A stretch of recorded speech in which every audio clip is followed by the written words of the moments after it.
Right, we all know where this is heading. Description. That's where the links are.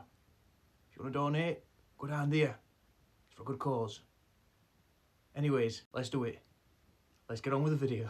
How's it going, everybody? It's your Mo Prince Tail TethysAutism, and I'm back with another episode of TethysAutism Diaries. And in this one, I wanted to talk about something that I feel like a lot of people with autism are going to struggle with in their life, including me, Sen. And that's finding love. And I'm talking finding your soulmate, someone who's going to love you forever, someone's going to build a family with you, build, a future with you, be there till the end, sort of thing, and will just love and appreciate you for who you are, whether you've got autism or whether you haven't. We'll talk about my experiences in dating, and to be honest, I've had a few past relationships, and personally, I've learned a lot from those past relationships. I've learned a lot about my sen and my autism and how my autism has actually impacted them relationships. So back at school, I always thought that women wanted a Prince Charming type fella, so I was always very nice, but obviously there were certain things about my character that maybe was a bit too soft and what have you, maybe, I don't know, but that's how I thought. It wasn't until university that I actually understood that actually love's a lot more complicated than that, and finding someone that you are attracted to, and not attracted to in terms of just physical, but in terms of, the way they think, the way they act, the personality, the goals, the principles and all that. That is something I really started to delve into, and it's helped me a lot in actually finding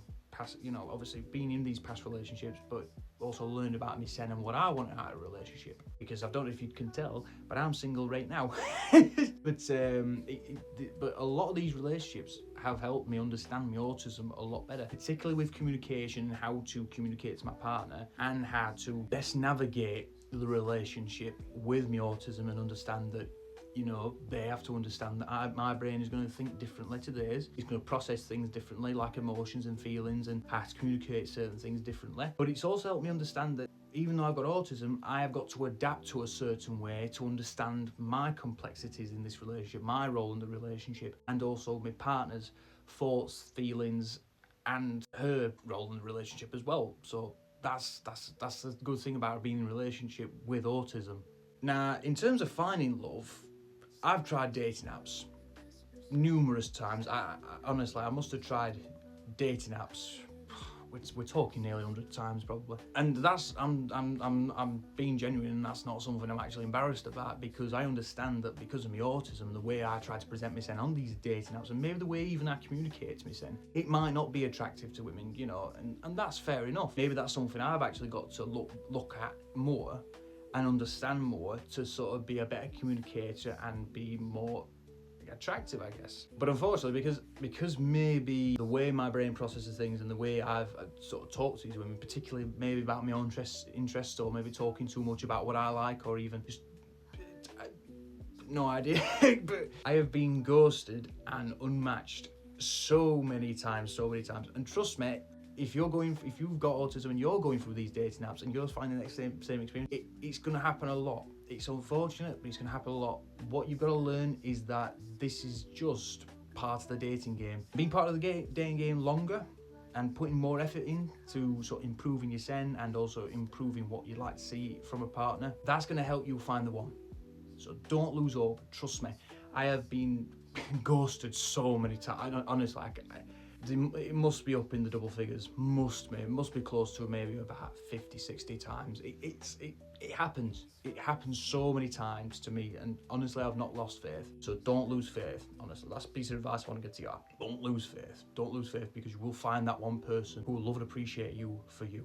And to be honest, even this late into my life, 28-year-old, and being through a few relationships with one actually going nearly 3 years, I'm still learning a lot about dating. I'm still learning a lot about relationships. I'm still learning a lot about how to be attractive and communicate with, people that I sort of, talk to and find, quite attractive, let's see how this goes. I'm still learning. So that's another thing I want to advise people on with autism, is that you're always going to be learning, always going to be learning. Don't be embarrassed that you don't know it all. Trust me.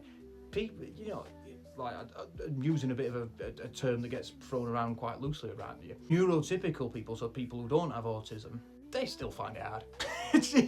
They still find it hard. I've got family members who find it hard to find love. It's a long game, but the longer you're in it, the more effort you put in, the greater the reward, because you'll find someone who loves and appreciates you for you, who will, you know, want to see you grow, will challenge you to be a better person, will want you to develop a future with them, you know, and you know, grow old and die with you. Me personally, I want someone to grow old and die with me on the coast, on the Yorkshire coast, so we can go fossilizing every day. Another piece of advice I got is when you're dating, when you're seeing someone for the first time, tell them you got autism. Tell them you got autism, and just that helps them understand that, you know, this person's going to communicate differently. They're going to, you know, process things differently. They're going to sort of want to express something differently to how I would.